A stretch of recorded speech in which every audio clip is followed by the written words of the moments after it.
Hey y'all, hey, and welcome to Tootie Talk Sense. And I am Tootie. How y'all doing today? Now for the right when y'all go ahead get in here, go ahead and like the video. Hopefully my internet gonna cooperate today. We'll see. Okay. Now today for the ones who's new to the channel, when I review I've been reviewing Jada Pinkett Smith book Worthy.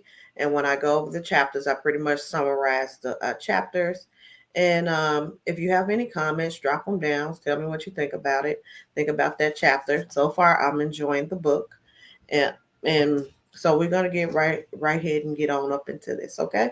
So chapter 8 is called "Living a Dream," and she starts off and she asks MC Light, "Are you going to the club or what?" She had met Light at an award show and they became friends. She admired MC Light being the first female rapper to put out an album. That night, Jada had an entire bottle of red wine, some marijuana, and a X pill. She had a shot of Cavassier and a shot of Cavassier before she left. So she's pre-gaming it. Y'all know how that goes. So she was pre-gaming it before they went to the club. I said, even people with money do that? I didn't know that. I thought it was only, broke people like me was only people that do that. But apparently not. So Light was the one that kept her out of trouble. I'm checking the sound. All right. She go to the club.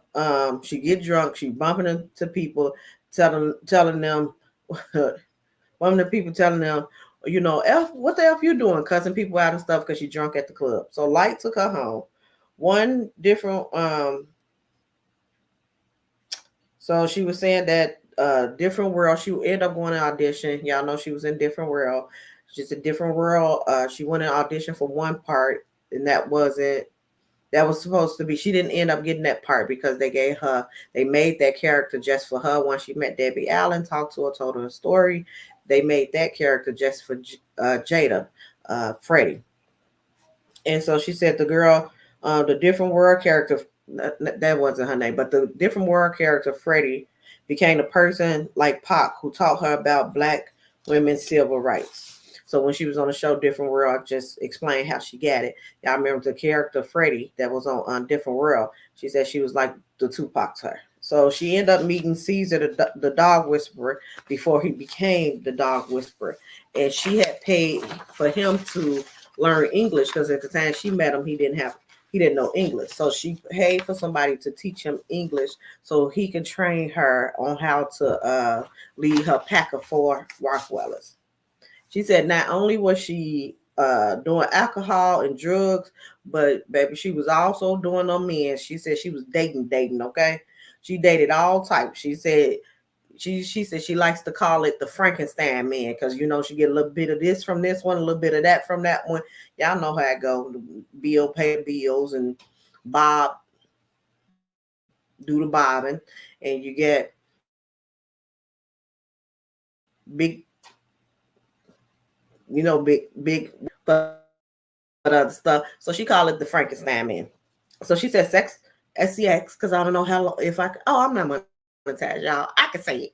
So sex was a distraction that she used to keep busy. She said it was always rumors. She's in the industry. There was always rumors about her being gay, and she think it's probably because she used to frequent a gay club, and she would hang out at the gay club. Baby, she'll do karaoke and get up there performing everything. So she said she did have a couple of experience with women, but she realized that she loved the deep. Well, she said she loved men. She cherished the beauty of women inside and out and never stopped being infatuated and in awe with women of all sizes and colors and ages. Her belief is women are the most amazing creatures on the planet, and she hold reference for women in her friendships. She believed that every woman should have the freedom to explore and embrace their sexuality unapologetically. The phase of her just having fun with men didn't last long. The one person that would be on her neck about her lifestyle was Tupac. She said he'll be on her about her giving that kitty out, having a friendly, you know what Malik said, having that friendly pee. So then she said, whenever Pac would get in trouble, she would get a call from his mother or his brother. I think she said Supreme. I didn't write down the brother name, but she said his brother. Pac kept her in touch, Pop kept in touch with her often, and if he would hear she was dealing around with some food, he would call and say, "You know that N word ain't." She would say, "Pac, you don't know him. You haven't even met him. You haven't even spent no time with him." Pac was like, I don't need to meet him. Every N word is the same. I know he ain't S, and you know these niggas. It's so hard not to say the N word, but I be trying, Jesus. You know these N words won't. You know they don't want. You know they don't love you. They just want to f you.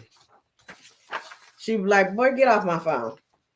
And she said Pac was the one to talk because he was always falling in love with somebody. And she said, but Jada said, I never say no, but he was always falling in love. Sometimes Pac would go into a sermon about good girls and bad girls and bitches and hoes and the philosophy and his philosophy about that. That's when things would get heated between her and Pac. And Jada would say, so Pac, you trying to say some women deserve respect and some women don't? We got to hurt. We get to hurt and understand y'all act a fool. She said we hurt too. We be understanding y'all act a fool, and sometimes we deserve that same thing instead of just dismissing us, calling us bitches and hoes. You know, we stand by y'all side when y'all be out there wilding, so you need to stand by our side when we out there wilding. Pac would say, "I'm not talking about you or none of your friends. I got respect for women who have respect for themselves. But if you gonna act like a hoe, then I'm gonna treat you like one." Then Jada would fight off that danger that what he just said is dangerous, and black men oppress black women in the same way that white men oppresses black.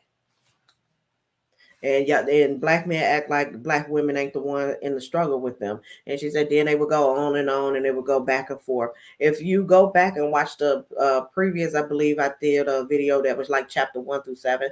If you go back and watch one of those previous videos, you will see this is something they argued about, like the same conversation since they was teenagers.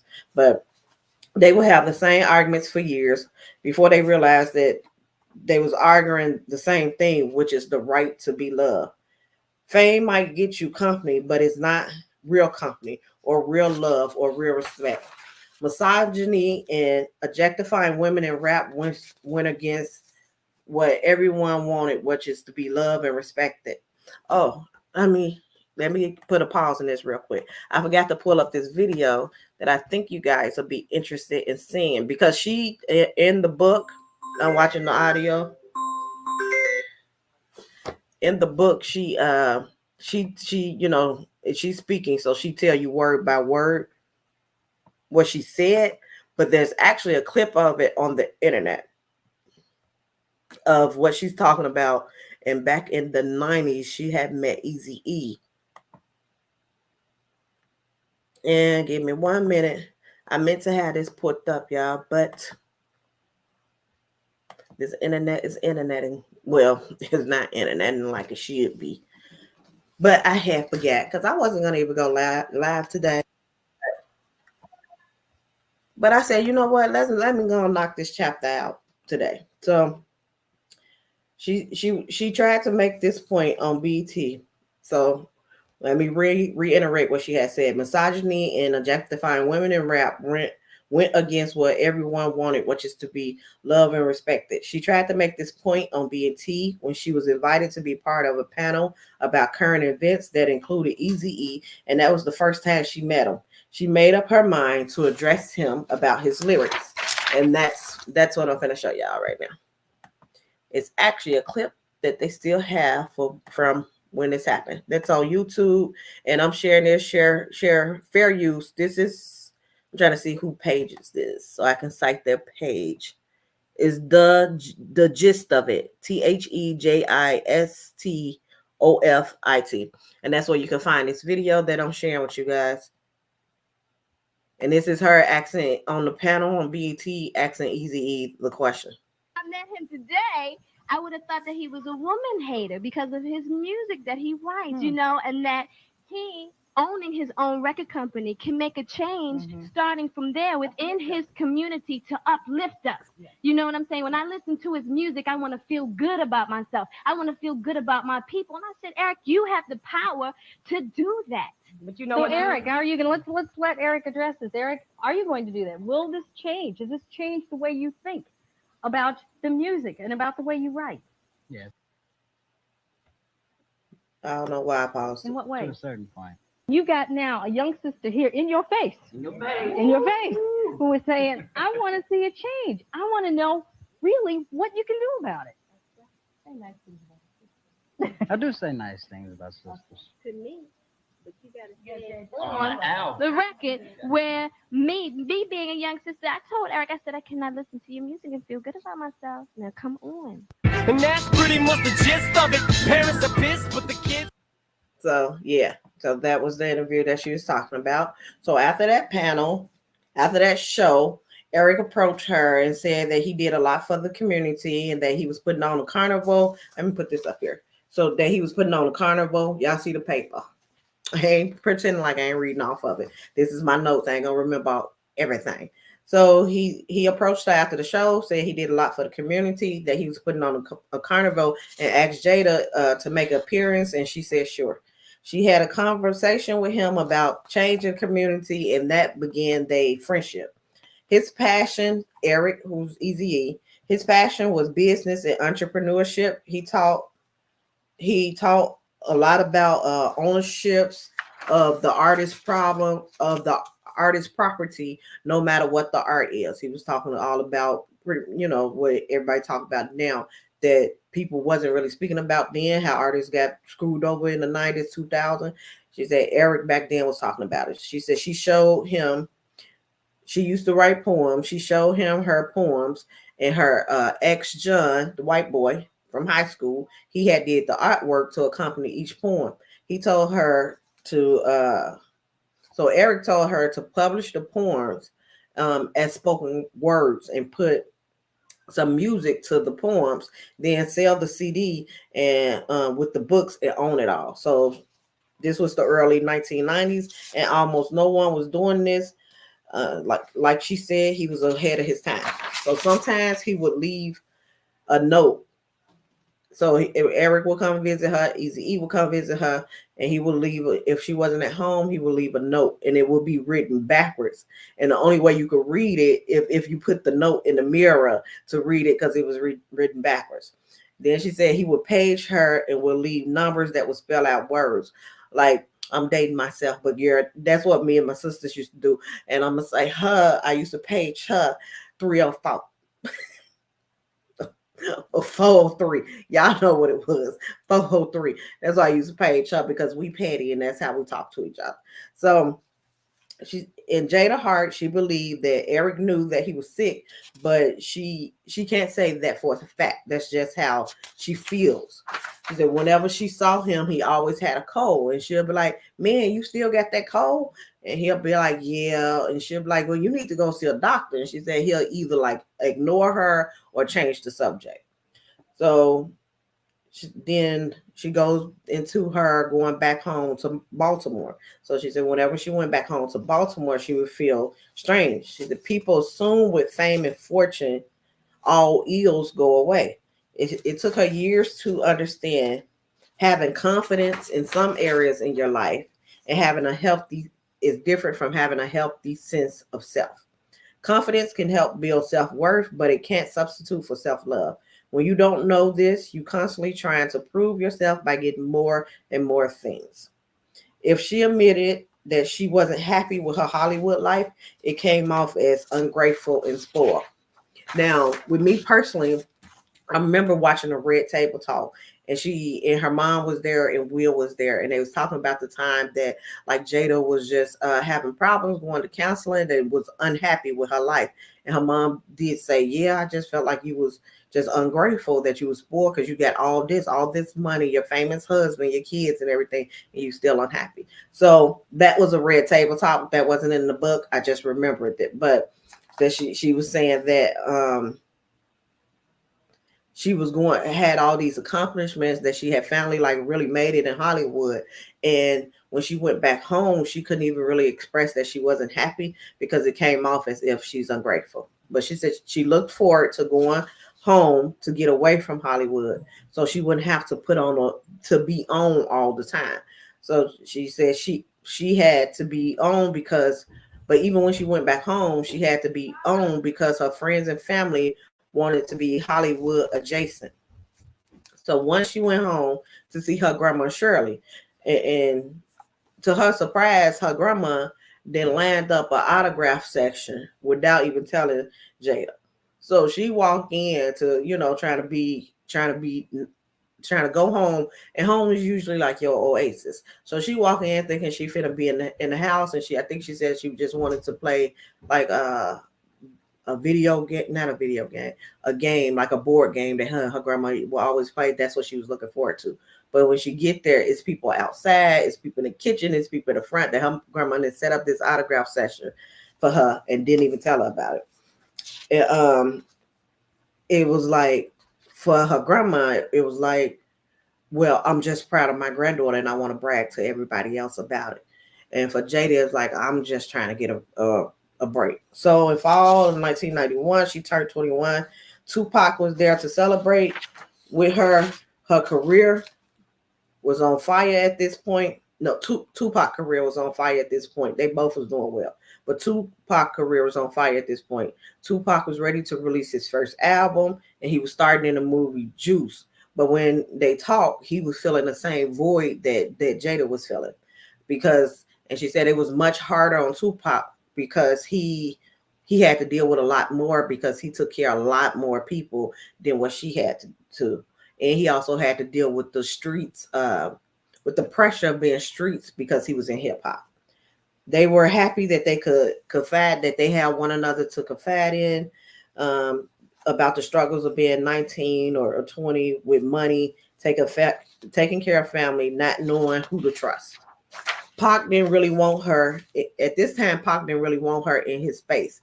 He would like come to her stuff, but he didn't really want her to come to his stuff. And he'll be like, "Nah, I'll meet you somewhere," or he'll come over to her events. But he didn't want Jada over to his events. She said, looking back, she can see all that the reason why he did that is because he wanted to keep her safe because things was chaotic for him in his life and in the industry at that time. They both still always looked for an opportunity to work together. Pac called her to be in Brenda's Got a Baby. She called him to do Different World. They finally supposed to do a movie together that was Menace to Society. And Tupac ended up getting into it with the Hughes brother, who's the people who, the two twin brothers who did Menace to Society. She go into more details in the book. So I'm like, I don't want to tell her whole book because y'all still go out there and purchase her book. But she go more into details on as far as what Tupac said when he called, what happened, that him and the Hughes brothers got into it, and how he called her and tell her to still do the movie and everything. So she was going to drop out of the movies, but Tupac went back and forth with her, and he insisted on her doing the movie. Tupac started her movie career, and he was proud of her and would say, just don't let your head get too big, Square, because if you remember, Square is the nickname that Pac called Jada. He was the constant. Tupac was a constant in her life and would come whenever she called, no matter what. So like I said, the end of each chapter, she usually do a quote, and then she do some, I'll call it philosophy, you call it whatever you want. So the quote was, people often idolize false gods or something. I ain't write down a quote, but these are the final words for that chapter. Throughout her years of studying religions and beliefs, she regularly came across the idea that one should not worship false gods. She assumed for a long time that false god meant any god outside of what she was studying. Slowly, she learned what the worship of a false god is, more deeper than that. So she thought that worship of a false god would mean that you're worshiping another god, but she learned that that's not always what it means. It's a deeper meaning than that. So many of us are devoted to achieving our vision of a happier ever after. Come to realize that no matter how hard we try to achieve our dreams, there is a bottomless pit inside of us, a void we are forced to confront the false belief that not only will success lead to our vision of fame and fortune, but it will cure our ills and the ills of the people we love.